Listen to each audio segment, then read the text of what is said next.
بسم اللہ الرحمن الرحیم۔ السلام علیکم۔ جنت کے ایک صحابی کا واقعہ۔ حضرت انس بن مالک رضی اللہ تعالی عنہ فرماتے ہیں کہ ایک مرتبہ ہم نبی کریم صلی اللہ علیہ وآلہ وسلم کی خدمت میں بیٹھے تھے۔ آپ صلی اللہ علیہ وآلہ وسلم نے فرمایا، لوگو، ابھی تمہارے پاس ایک جنتی شخص نمودار ہوگا۔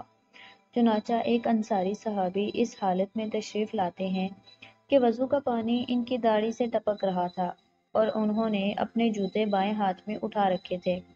دوسرے دن بھی آپ صلی اللہ علیہ وآلہ وسلم نے یہی بات کی اور پھر وہی صحابی نمودار ہوئے اور آج بھی پہلے کی طرح جوتے ان کے ہاتھ میں تھے۔ تیسرے دن بھی آپ صلی اللہ علیہ وآلہ وسلم نے وہی بات دہرائی اور اس دن بھی وہی صحابی اسی حالت میں نمودار ہوئے جن کی داڑھی سے وضو کا پانی ٹپک رہا تھا اور انہوں نے جوتے بائیں ہاتھ میں اٹھا رکھے تھے۔ جب نبی کریم صلی اللہ علیہ وآلہ وسلم اٹھ کر چل دیے تو عبداللہ بن عمرو رضی اللہ تعالیٰ عنہ ان انصاری صحابی کے پیچھے لگ گئے اور عرض کیا کہ والد سے میرا کچھ اختلاف ہو گیا ہے اور 3 دن تک ان سے جدا رہنے کی میں نے قسم کھا لی ہے، لہٰذا اگر آپ مناسب سمجھیں تو اس مدت تک مجھے اپنے ساتھ رہنے کی اجازت دے دیں۔ انصاری صحابی نے جواب دیا، کوئی بات نہیں، آپ جتنا چاہیں میرے گھر پر رہ سکتے ہیں۔ عبداللہ بن عمرو رضی اللہ تعالیٰ عنہ کا بیان ہے کہ میں نے 3 راتیں ان کے ہاں گزاریں، لیکن دیکھا کہ وہ رات میں کوئی عبادت نہیں کرتے، کوئی تہجد نہیں پڑھتے، البتہ رات میں جب بھی ان کی نیند ٹوٹتی یا کروٹ بدلتے تو اللہ کا ذکر کرتے اور ان کی بڑائی بیان کرتے۔ میں نے ایک بات یہ بھی دیکھی کہ وہ زبان سے ہمیشہ اچھا ہی بولتے۔ جب 3 دن مکمل ہو گئے اور میرے دل میں کوئی بھی عمل بڑا نہ معلوم ہوا تو میں نے کہا، اے اللہ کے بندے، میرے اور میرے والد کے درمیان کوئی جھگڑا اور ناراضگی نہیں، البتہ میں نے نبی کریم صلی اللہ علیہ وآلہ وسلم سے سنا کہ 3 دن لگاتار آپ کے بارے میں فرما رہے تھے کہ ابھی تمہارے پاس ایک جنتی شخص نمودار ہوگا،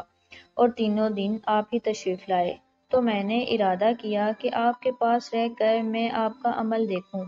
کہ آپ کون سا عمل کرتے ہیں تاکہ میں بھی ویسا عمل کر سکوں، لیکن میں دیکھ رہا ہوں کہ آپ زیادہ عمل نہیں کرتے، پھر کیا وجہ ہے کہ آپ اس مقام تک پہنچے ہیں جس کی بنیاد پر اللہ کے رسول صلی اللہ علیہ وآلہ وسلم نے یہ بات کہی ہے؟ انہوں نے کہا ہے، بس میرا عمل تو بس اتنا ہے جو تم نے دیکھا کہ جب میں وہاں سے واپسی کے لیے مڑا تو انہوں نے پیچھے سے آواز دے کر بلایا اور فرمایا، عمل تو وہی ہے جو تم نے دیکھ لیا، البتہ ایک بات ضرور ہے کہ میرے دل میں نہ تو کسی مسلمان کے لیے دھوکے کا جذبہ ہے اور نہ ہی اللہ تعالیٰ کی دی ہوئی بھلائی اور نعمت پر کسی سے حسد کرتا ہوں، یعنی نہ میں کسی کو دھوکہ دیتا ہوں اور نہ ہی کسی سے حسد کرتا ہوں، یعنی نہ میں کسی کو دھوکہ دیتا ہوں اور نہ ہی کسی سے حسد کرتا ہوں۔ عبداللہ بن عمرو رضی اللہ تعالیٰ عنہ نے کہا، بس یہی چیز ہے جو آپ کو اس مقام تک لائی ہے، اور یہی وہ عادت ہے جس کو اپنانے کی ہم میں طاقت نہیں۔ محترم دوستو، بعض مرتبہ صرف ایک اچھی عادت انسان کو باقی لوگوں سے منفرد کرتی ہے اور اللہ کے درمیان میں اس کا مقام بلند کرتی ہے۔ ہمیں چاہیے کہ زیادہ نہیں، کوئی ایک اچھی عادت ہم اپنا لیں جو ہمیں باقی لوگوں سے منفرد کر دے۔ اگر آپ کو یہ سٹوری پسند آئی ہو تو لائک، شیئر اور سبسکرائب کرنا مت بھولیں۔ Thanks for watching. اللہ حافظ۔